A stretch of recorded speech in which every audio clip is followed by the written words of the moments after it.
everyone, how are you all? I hope you guys are doing well. So guys, welcome back to our channel and start करेंगे अपना आज का session. तो again मैं आपका welcome करती हूँ अपनी क्विक रिकैप सेशन के सीरीज़ में। तो यहाँ पर आपको पता है कि हम आपके यूजीसी नेट जेआरएफ एग्ज़ाम के लिए, जो कि आपका पेपर 1 का एग्ज़ाम है, तो आपका UGC net JRF exam paper 1 के लिए हम क्विक रिकैप सेशन लेकर आए हैं, जिसमें कि हम आपके यूनिट 8 दैट इज़ आईसीटी, उसका एक इम्पॉर्टेंट टॉपिक कवर कर रहे हैं, आईसीटी और गवर्नेंस। ऑलरेडी हम इसका फर्स्ट पार्ट कवर कर चुके हैं। अगर आपने हमारा वो प्रीवियस वीडियो नहीं देखा तो डिस्क्रिप्शन बॉक्स में आपको लिंक प्रोवाइड करा दिया जाएगा, वहाँ से चेक कर सकते हैं। इसके अलावा आपके इस क्विक रिकैप सेशन के हमने और भी सारे सेशंस कर रखे हैं, जैसे कि हमने आपका कम्युनिकेशन यूनिट का टाइप्स ऑफ बैरियर्स डिस्कस किए हैं। कम्युनिकेशन में हमने मास मीडिया एंड सोसाइटी को डिस्कस किया है।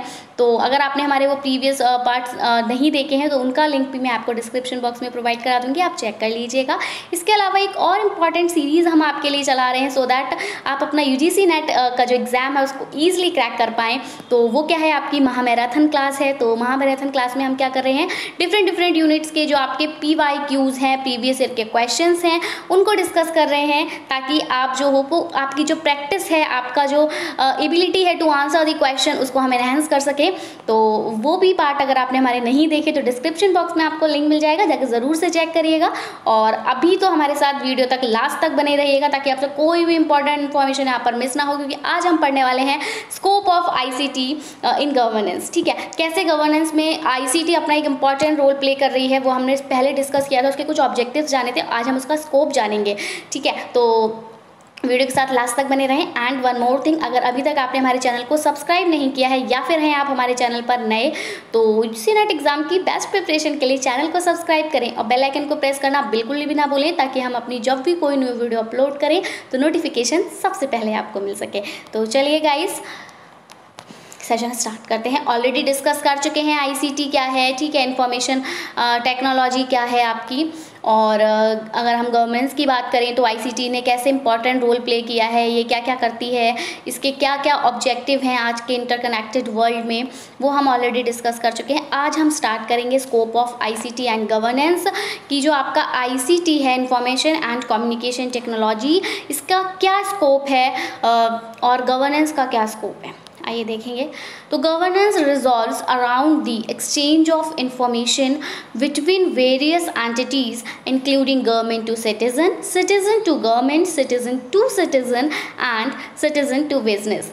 देखिए, जो आपका गवर्नेंस है वो हमारा रिवॉल्व करता है अराउंड सो मैनी इन्फॉर्मेशंस, जैसे कि आपके डिफरेंट वेरियस जो एंटिटीज़ होती हैं उनके बीच में जो अलग अलग इन्फॉर्मेशंस है, वहाँ ये क्या कर रहा है, रिवॉल्व कर रहा है। एंड यहाँ पर आपका क्या क्या आता है, ये डिफरेंट वेरियस एंटिटीज़ हैं। बेसिकली ये क्या क्या है, तो ये है कि आपकी गवर्नमेंट से सिटीज़न तक आईसीटी कैसे वर्क कर रहा है, सिटीज़न से गवर्नमेंट तक आईसीटी कैसे वर्क कर रहा है, सिटीज़न से सिटीज़न तक आईसीटी कैसे वर्क कर रहा है, एंड सिटीज़न से बिजनेस तक आईसीटी कैसे वर्क कर रहा है। तो उस सबको हम यहाँ पर डिस्कस करेंगे बिल्कुल डिटेल में, तो बने रहिएगा लास्ट तक। चलिए स्टार्ट करेंगे। E-governance encompasses and facilitates these relationships in the following manner। तो हमारा जो ई-गवर्नेंस है, आप सभी को पता है, अब तो हमारा सब कुछ ई चल रहा है, हमारे पास ई बुक्स आ रही हैं, हमारे पास ई हेल्थ हो रहा है, काफ़ी कुछ है जो हमें ई के फॉर्मेट में मिल रहा है, यहाँ तक कि हमारा ई लर्निंग भी अब हो रही है।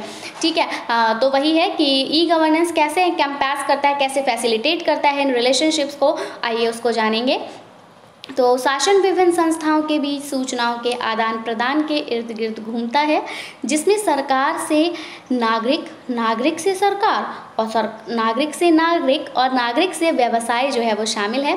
ई गवर्नेंस निम्नलिखित तरीके से इन संबंधों को शामिल करता है और उन्हें सुविधाजनक बनाता है। तो चलिए सबसे पहले हम पढ़ेंगे कि गवर्नमेंट टू सिटीज़न आईसीटी का क्या रोल है। ठीक है, तो गवर्नमेंट टू सिटीज़न में अगर हम देखेंगे तो सबसे पहले बात आती है ई हेल्थ में। ठीक है, हमारे हेल्थ में, तो ई हेल्थ जो है वो आईसीटी को क्या कर रहा है, यूटिलाइज कर रहा है।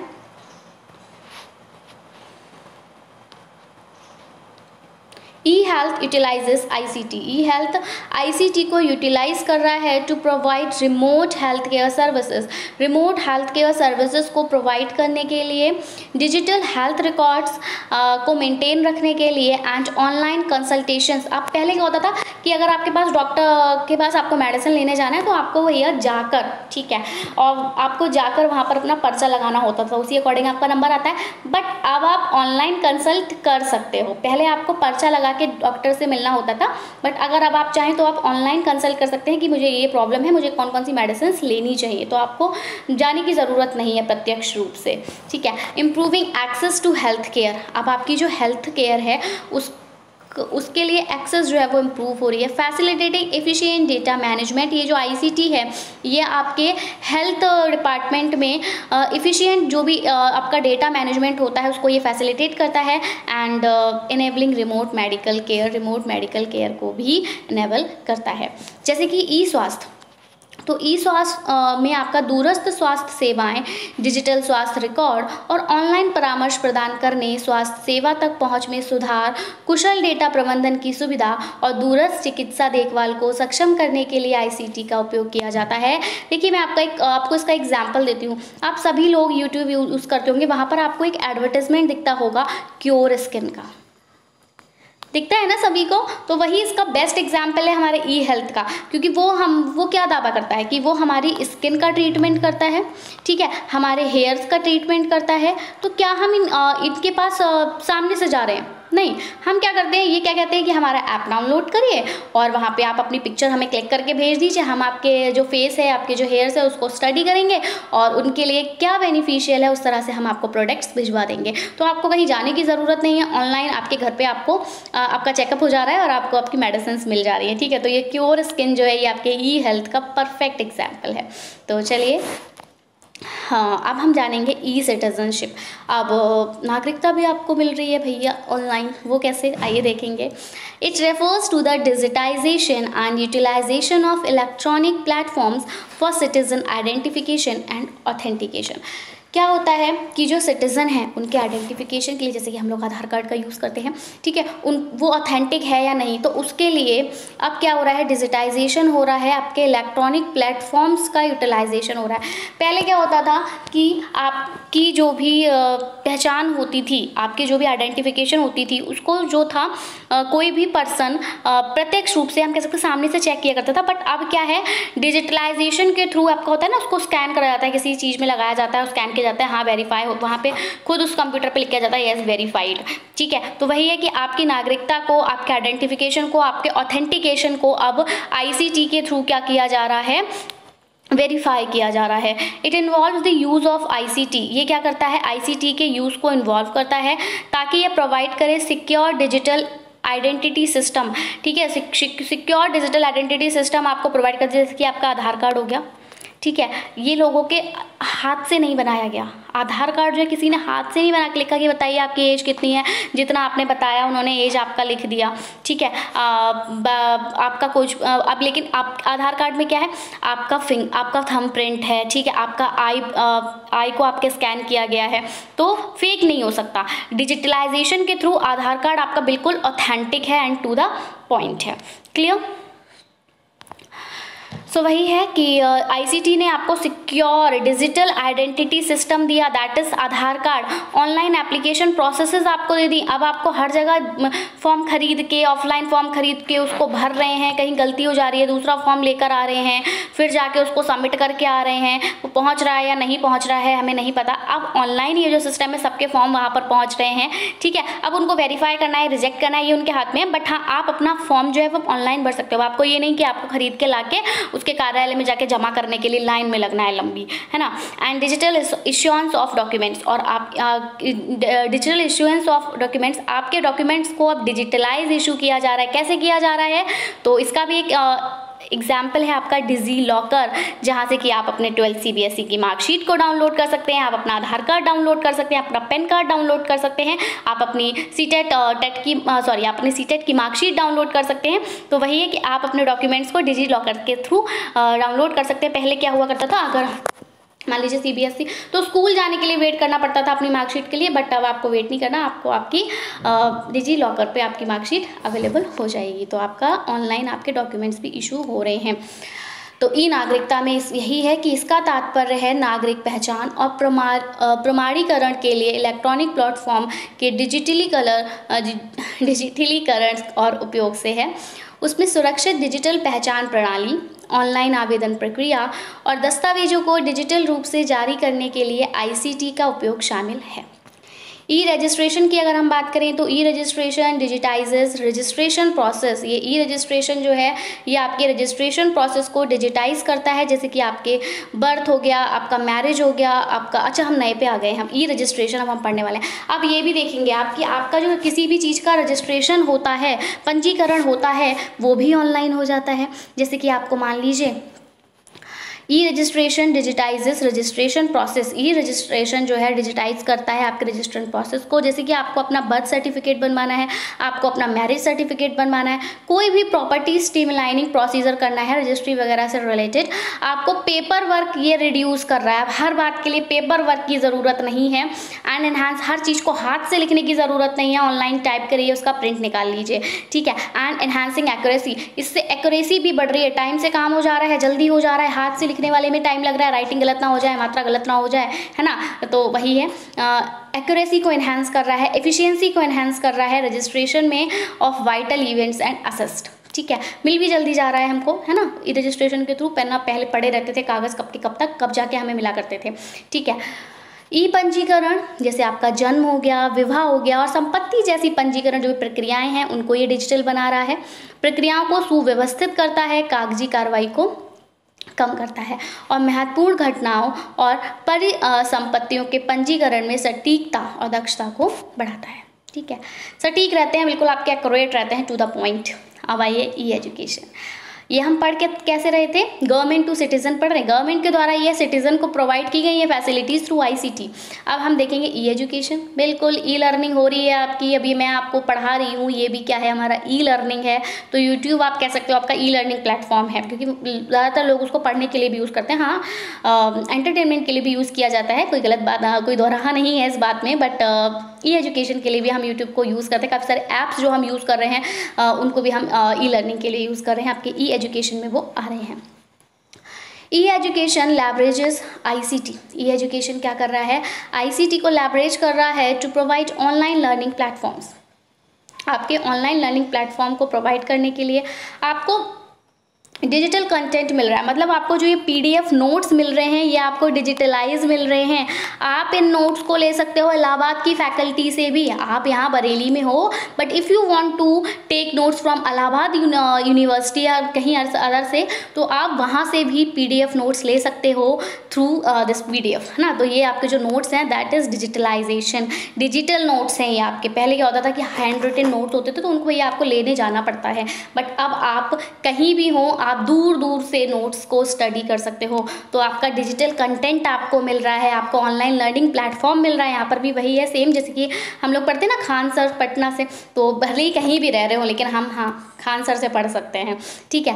एंड वर्चुअल क्लासरूम्स, आपको वर्चुअल क्लासरूम्स मिल रहे हैं। अब आपके क्लास में डिजिटल बॉक्स लग रहा है, उसके थ्रू आपको पढ़ाया जा रहा है, तो क्लासरूम से आपके वर्चुअल हो रहे हैं। हाँ, ऑफरिंग फ्लेक्सिबल लर्निंग अपॉर्चुनिटीज़, आपको फ्लेक्सिबल लर्निंग अपॉर्चुनिटीज़ मिल रही हैं, मतलब आप उसको अपनी तरह से पढ़ सकते हो। अगर आपको लग रहा है कि हाँ हम इस टीचर से नहीं, हमें खान सर का ज़्यादा अच्छे समझ में आ रहा है तो हम खान सर से ही पढ़ेंगे, ठीक है। या फिर हम कह सकते हैं कि आपको किसी अदर फैकल्टी का समझ में आ रहा है तो आपके पास ऑप्शन है कि हाँ आप उसके साथ पढ़ सकते हो। लेकिन अगर हम बात करें ऑफलाइन की, तो आपने जहाँ भी जिस कोचिंग इंस्टीट्यूट में एडमिशन लिया आपको वहीं की फैकल्टी से पढ़ना है।